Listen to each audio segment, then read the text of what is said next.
Welcome back to Dynamics. Okay, so what was in the news recently? Well, more Twitter, although they probably talked about it on the news. I don't watch cable news. But on Twitter, what was trending yesterday was the national divorce.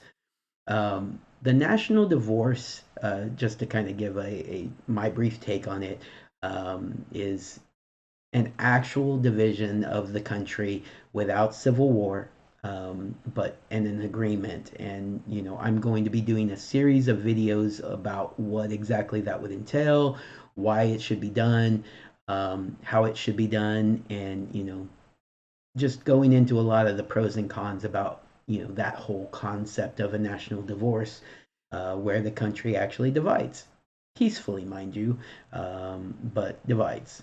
Civil war is not an option. It's never been an option. People that are trying to equate the two either are just ignorant or they are doing it out of malice. They are trying to malign the concept of national divorce, knowing that that's not what we're calling for. We're not calling for a civil war, and if you disagree with a national divorce, um, you wouldn't need to have a war over it because we wouldn't have a war over it. So no, you to get a national divorce, there has to be an agreement. So no, you can't have a civil war because someone wants a national divorce. That's not how that works. Anyways, the reason why it was trending though was because Marjorie Taylor Greene, is that her name? Marjorie Taylor Greene, MTG. Everybody has initials these days.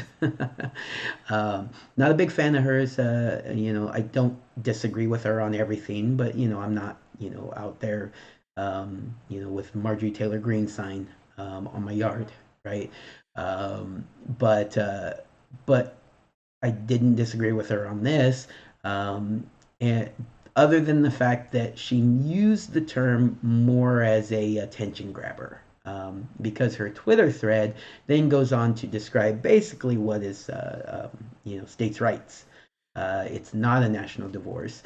And so people going out there and just immediately calling her traitorous and all this different stuff, just read the article, read the thread, and no, national divorce talking about an actual national divorce isn't traitorous either, but definitely what she's proposing isn't, because it's what the country's supposed to be. It's how it was founded.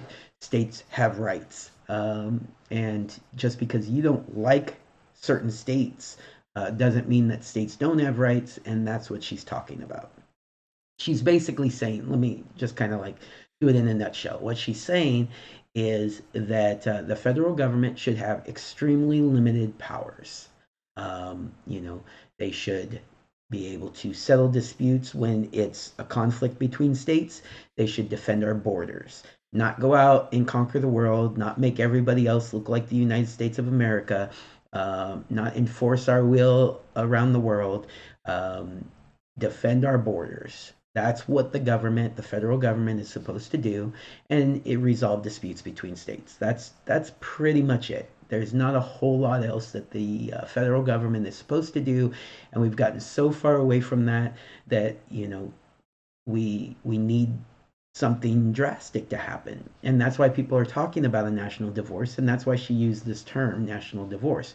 But what she's saying is pull back all the powers that have been given to the federal government, pull them away, return them back to the states, and let what's typically described as blue states govern as blue states, what's typically described as red states discover or govern as red states, and they don't have to force impose their will on each other, right?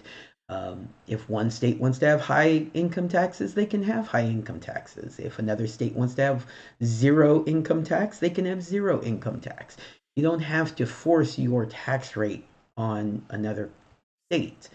You don't have to force a minimum wage on another state. If one state wants to say that all employees need to make at least $15, $20, whatever it happens to be, they can. And then if another state is saying, you know what, there should be no minimum wage and a job should be paid based on, what it's worth, then they can do that. And here's the thing, when you have that, And I know this is not easy. I'm not saying it's easy to relocate, but when you have a situation like that, you have the option at least to relocate. Um, because as it stands right now, if the federal government does something that I don't like, what am I going to do?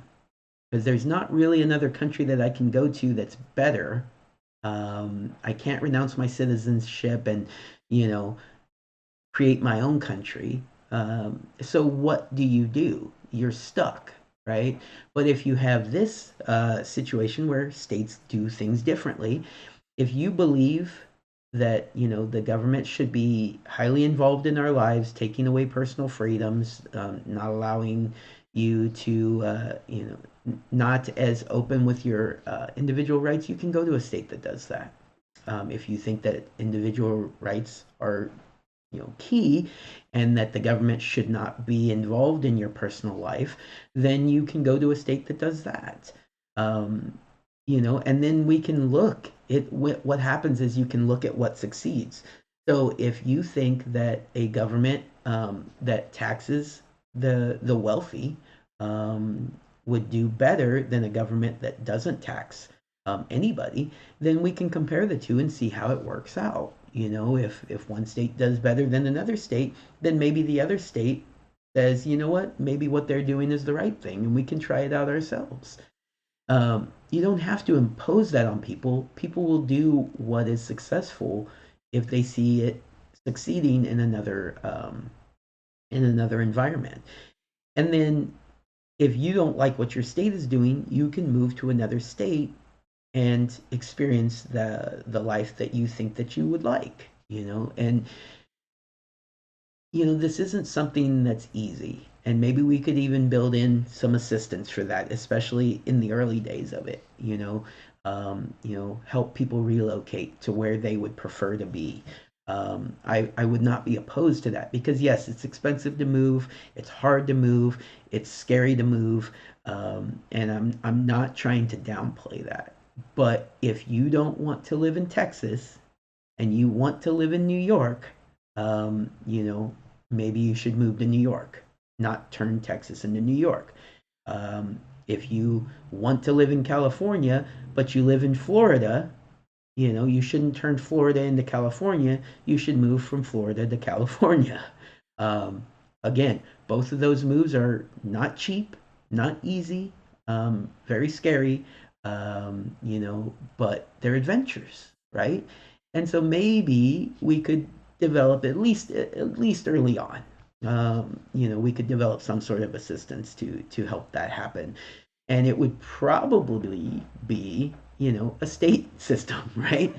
So let's say you're California, and your population has been just you know going downhill, and people have been moving. Well, I don't know. I don't know if the population of California has actually decreased. I have to look into that, but I do know that people are moving out of California and moving into states like Arizona and Nevada, or more Arizona, California, or Texas and Florida, right? And so, if you want people to move back to California, maybe California offers a stipend for that.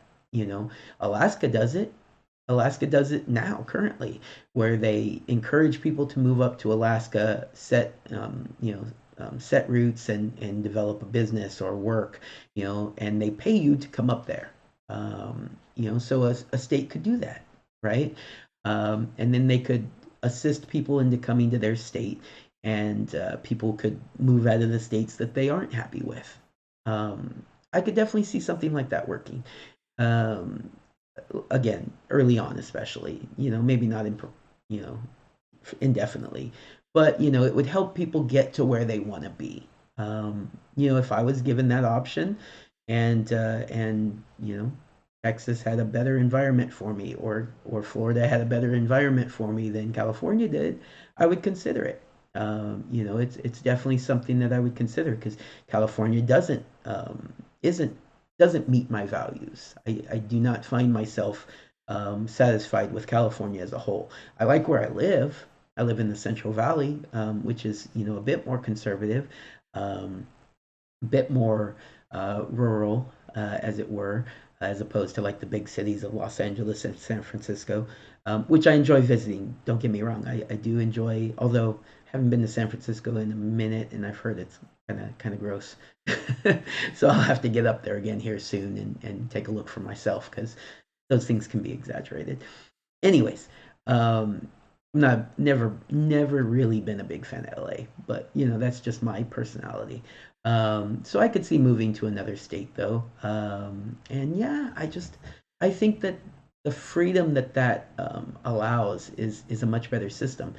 And for some reason, she used the term national divorce, got a lot of attention, a lot of the bad kind of attention, which she's used to, I'm sure. And she probably did it for that, um, to talk about these individual state rights. So, take a look at it. Look at what she's actually saying. She's not saying anything super controversial. And but I am going to be. So I am going to be doing a series of videos talking about an actual national divorce, pros and cons, that sort of thing, and how we would achieve it. So hopefully you guys look forward to that. And yeah, let me know what you think. Did people blow it out of proportion? Is that what she wanted to have happen? Probably.